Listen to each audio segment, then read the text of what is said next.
Yo, peace and love to everybody. Welcome to Hey Rule Study Hall. Today we're gonna be talking about the Nile River. You feel me? I'm gonna be reading straight out of the same book that's on the screen right there. You feel me? The Land of Osiris by Stephen Mailer. You know what I'm saying? I got the pages on the screen just to show y'all that I just show y'all the source in which I'm reading from. You know what I mean? And I'm gonna go to page 131 actually. You know what I mean?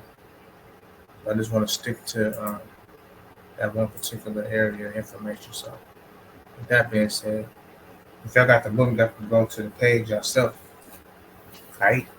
And with that being said, I'm just gonna dive straight into the information. Then I'm gonna upload it, and then I'm gonna replay it on Bigo for the people that missed this live stream. So with that being said, let's keep it pushing right now. This is from the book. This is from Stephen Mailer, The Land of Osiris. Right? Page 131, the Nil in the Oasis. You feel me? Now, even before receiving the teaching of an older Nile located in the western desert of Egypt from Hakim in 1997, and that's El Ab Hakim. I forgot his name, but you know, brother Mohammed. I have been familiar with the concept from the book Egypt Before the Pharaohs by American Egyptologist Michael Hoffman, first written in 1979. I had been given a copy as a gift by a Rosicrucian friend, Charles Jacob, in early 1992 before I made my first trip to Egypt that fall. Charlie has since passed on to a higher plane, but he always encouraged me not to let anyone or anything prevent me from completing this work. What's up? Oh, what up, Nappy?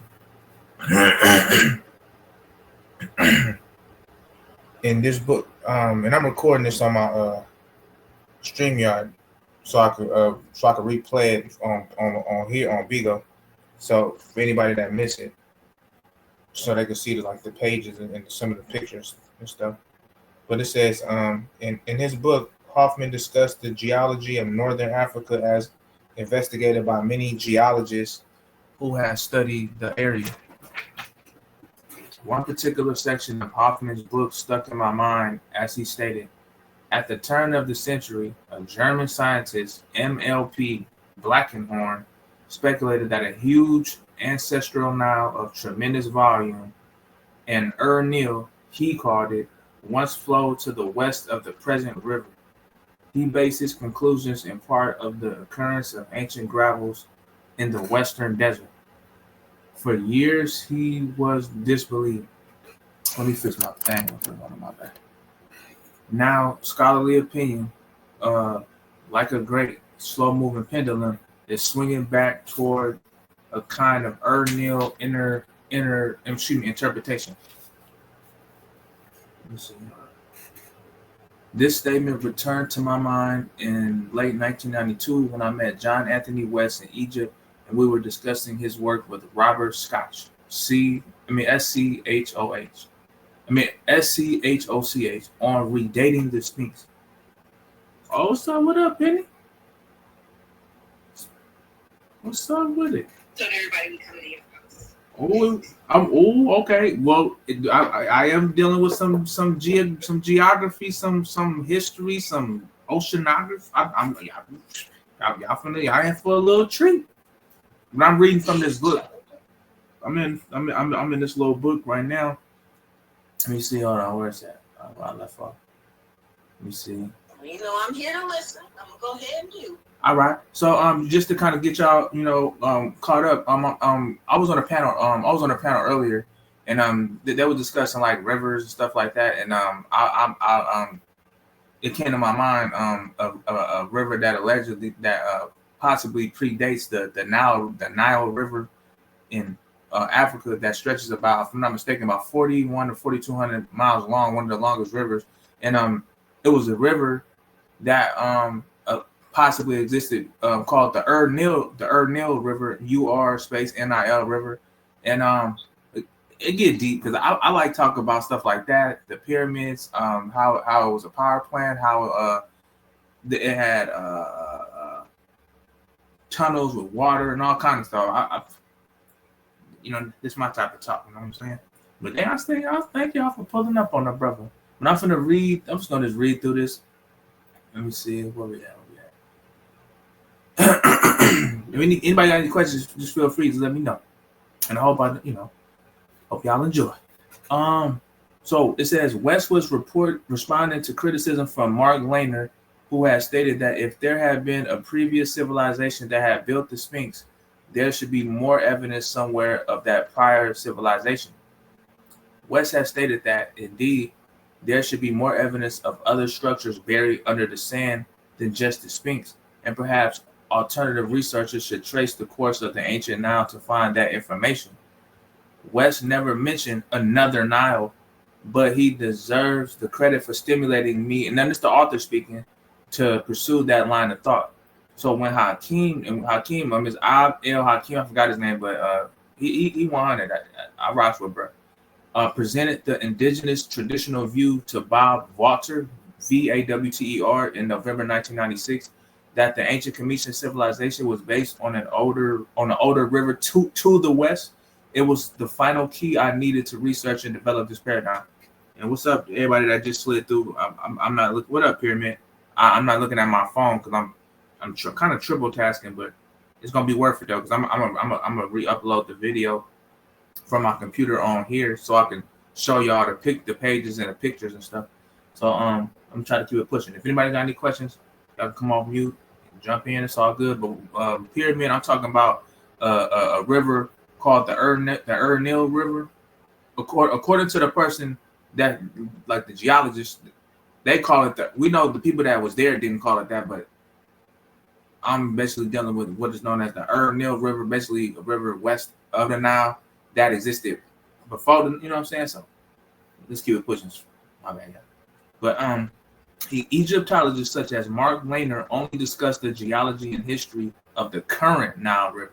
And since their paradigms only determine that civilization began in the area around 3100 BC or before the Common Era, they do not interest themselves in an ancient river possibly existing in the Western Desert. Now, I'm not going to get too much off topic, but if anybody know anything about the Sahara Desert, it's like in the, I want to say northwest region. It's, you know how like it's all desert. At one point in time, it wasn't all desert. You feel me? So just putting that out there. It was it was abundant, I would say. You know what I'm saying? But let me keep it pushing. But other researchers such as anthropologist and ecologist Carl Butzer have done extensive work studying soil deposits and gravels to attempt to trace the early geological history of northern Africa. There have been varied theories about the possibility of an ancient Nile because of the admitted difficulty in tracing a river's history. The concept of studying a river's layers of deposited alluvial soils may be difficult because the oldest layers have been eroded away. But it is believed that a river roughly corresponding to the Nile had been in existence for millions of years. Okay. The argument will be in the exact dating of the features of long since dried up beds and geological rock formations created by the ancient river. According to the work of Butzer and others, evidence in the form of tools and apparent sites of human occupation in the Western Desert dates to over 700,000 years ago. This was a rainy period when a great river, or the Nile, existed many miles west of its present course that may have been 300 feet higher and many miles wider than the current Nile. Let me make sure I'm on the right. 133. I got to go to the next slide real quick. All right. There we go. There we go. My bad. Okay, thank you. Studies in the geological stratigraphy, excuse my pronunciation, stratigraphy, stratigraphy of soil layers have shown periods of rainfall and periods of arid desert conditions in great cycles from 700,000 to 10,000 years ago. The current desert conditions in the Western Desert are less than 10,000 years old. There is definitely a geological basis to assume the Nile, the Western River, was still in existence from 60,000 to 20,000 years ago. In that time span were periods of arid and semi-arid conditions where habitation was difficult but not impossible, and pluvial, which is rainfall periods of thousands of years in duration in which the Western Nile would have flourished in the they according to, because you got Egyptology, you got cometology. Cometology says it's Bullwizard, Buwizzer, civilization of indigenous tradition could have existed. Some Egyptologists and geologists assume the Western Nile River disappeared well over 100,000 years ago, but geophysical evidence suggests long pluvial periods in the time frame of 100,000 to 60,000 years ago. This suggests the Nile could still have existed and been the foundation of the ancient Cometian culture. Hakeem, shout out my Arab partner, had proposed to me after I finished my field work with him in September of 1997 that another trip to Egypt would be necessary to determine if the remnants of the ancient Nile could be found in the 4 main oases still existing in the Western Desert. I then agreed that an on-site investigation of those areas was necessary for a complete analysis of the question. Now, the person that's speaking is the author of this book. His name is Stephen Mailer, and the book is The Land of Osiris. So if anybody, these not my words. This just information that I obtained that sparked my mind and made me want to really dive deeper into it. So I'm gonna keep it pushing. This investigation was undertaken in November of 1998. A team of 4 people, myself, Abd El Hakim, Karina Bryant, and our driver Mohammed, went on an excursion into the Western Desert and visited the 4 oases. Now, these words is hard to pronounce, y'all, my bad. Known as Bahariya, Farafra, Dakhla, and Karja. It was obvious a much more extensive investigation would be necessary in the future to completely develop the theory of the Nile, but our journey proved to be a very fruitful one. Okay, at the break of dawn, we headed south into an intense fog bank. After a few hours, we arrived at the oasis of Bahariya, located about 120 to 150 miles south of Giza. Bahariya was an indication of what was to occur on this trip. After hours of typical desert landscape with little vegetation and evidence of any water sources, right outside Bahariya, there was suddenly lush vegetation, palm trees, and active villages. There was no obvious above ground water source, and since yearly rainfall is almost nil in the desert, it was clear there was an active, extensive groundwater table that was the source of the water for the vegetation. This key point was present at all the oases and will be a point for us to return to at the end of this chapter. Let me go to the next slide. What page is 134? So once I finish 134, then I'll change it. All right, there we go. All right. We did not stay long at Bahariya, but continued our journey south to Farafra. Excuse me, my bad for the way of some of these words. After another 50 to 75 miles of barren desert with little signs of life, again, suddenly lush vegetation and palm trees appeared on the outskirts of Farafra oasis. We observed many Egyptians cultivating green fields, and the villages were more than just surviving on these crops. We saw some evidence of older structures with limestone remnants and silt deposits. Was this from what they call Bullwizard times in the ancient river? That's the question. This was a possibility, but only speculation at this point. We investigated some mud brick ruins that Hakim dated to the Ptolemaic dynasty period, which is around 300 BC. So it was certain dynastic Cometians had been there. Had they built over ancient Cometian sites? No answers at this point. We continue our long journey to make it to Dakhla Oasis by nightfall through another 100 or so miles of desert terrain.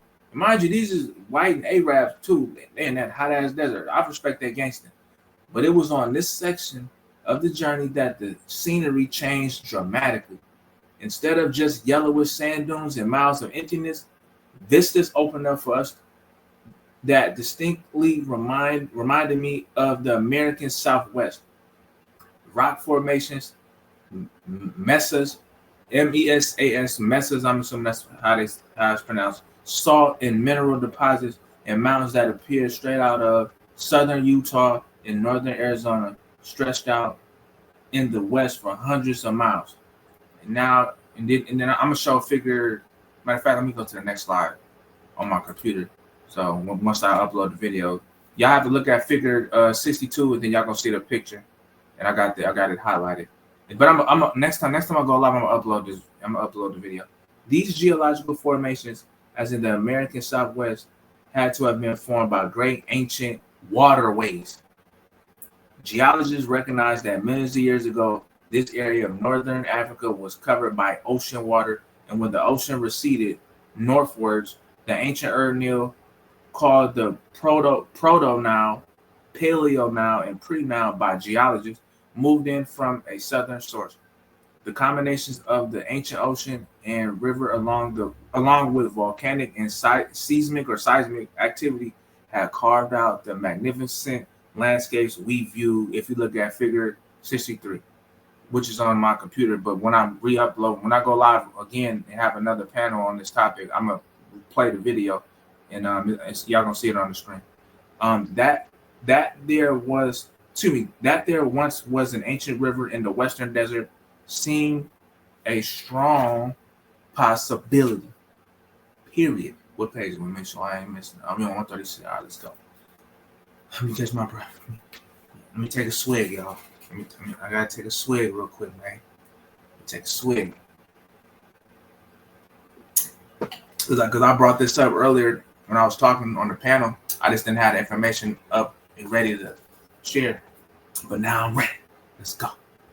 The questions remain. When and for how long did it exist? So now we made it into Dakhla, Dakhla, Dakhla Oasis under a gorgeous desert full moon. Dakhla was a much larger oasis than Bahariya and Farafra combined, and we observed intensive agriculture with vast cultivated acreage of vegetation and crops, palm trees, and obvious extensive groundwater sources. Again, there is virtually no rainfall to speak of in the area, and we witnessed no external irrigation. So all was grown by virtue of groundwater sources.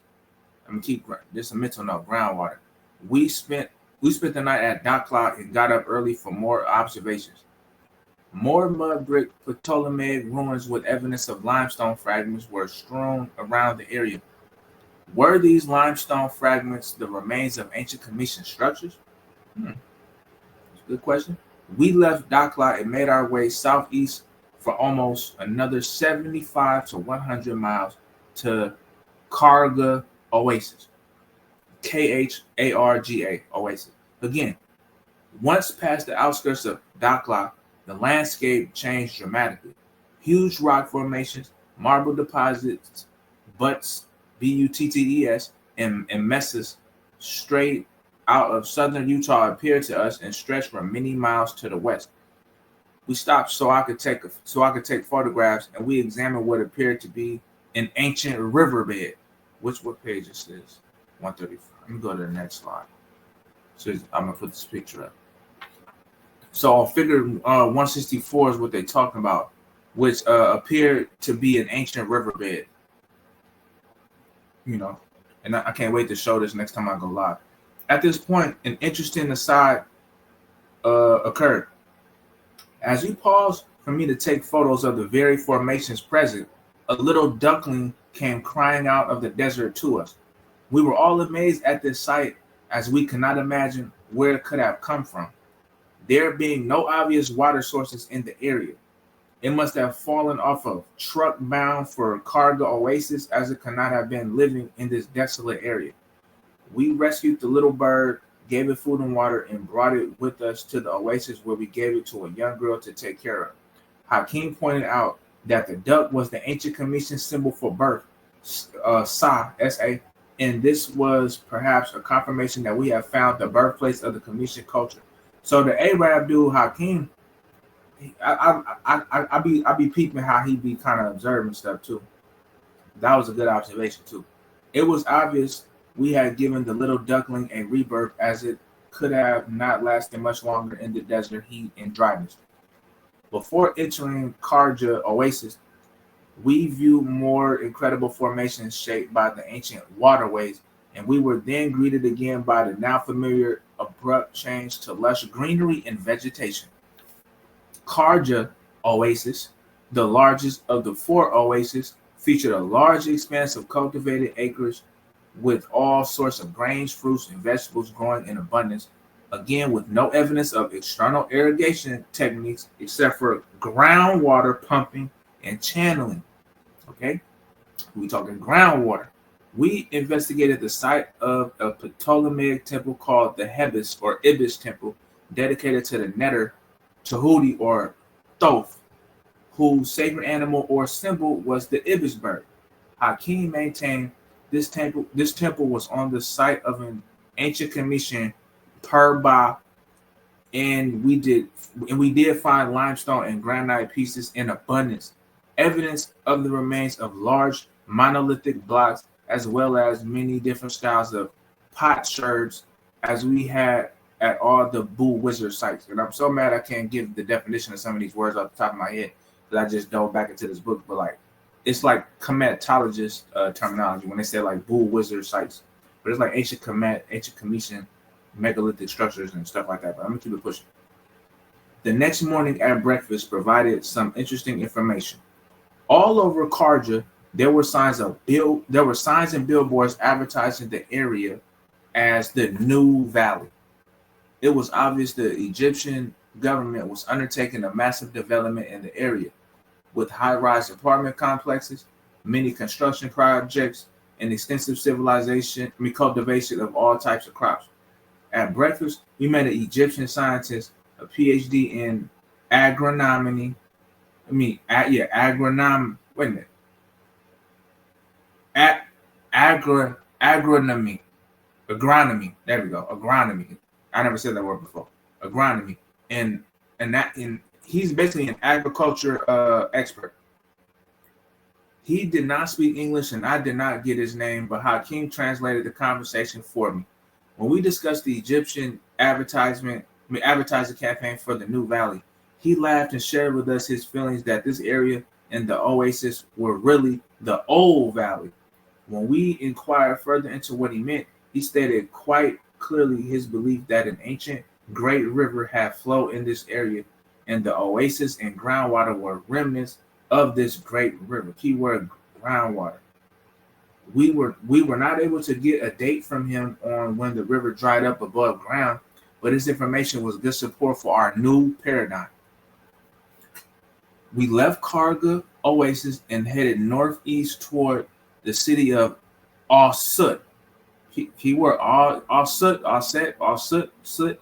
You feel me? Like the soot that came from whatchamacallit. I want to say they say they got it reversed, but the southern region is like higher ground where like all the soot went down north, I guess, since they flipped the damn map upside down. But that all soot that kind of just rang a bell in my head. My bad. Let me get back to it. My bad. I done messed. I done lost my spot. Where we at? Hold on. All right, dang it. Hold on. My bad, y'all. I need to be quiet. Let me just. Hold on. Damn. I really just lost my dang spot. I'm highly disappointed. It's okay. Here you go. Here. The terrain became even more spectacular on this leg of the journey. We rode up into mountains, several thousand feet up, and here the landscape reminded me somewhat of Colorado, as well as areas of California. We stopped and I was able to take pictures for incredible vistas that extended for hundreds of miles. And I'm gonna go to figure 65 so y'all can see it as I read this. Let's change this slide. Here we go. From the vantage point of several thousand feet up, I could see how the primordial ocean and later Nile River had carved out the valleys and rock formations below. It appeared to me that one could see the full outline of an ancient riverbed many miles wide and hundreds of miles long. We could even make out what is known as the Katara Depression in the north, hundreds of miles away, which is a huge gouge in the earth believed to be the result of an intrusion of the ancient ocean and which may have resulted in a tremendous lake bed. The area was vastly different many thousand years ago than it is today. And y'all can check figure 66, which I'm going to show next time I go live. I'll do a part 2 where y'all can actually see the visuals of the pictures that the author took. Actually, so let's keep it pushing. Water was abundant, both on the surface and below ground. As the Egyptian agronomists told us, the underground water table has been fairly abundant for millennia, albeit with cyclical fluctuations, and has been a major source of water for humans in this area for hundreds of thousands of years. When I returned home after the journey to the oasis in Western, I'm almost finished, y'all. Last page. Western Desert, there was much research to do. I spent hours in the slow down, mental note. I spent hours in the University of Colorado at Boulder Library delving into the literature about the geology of Egypt and the Western Desert.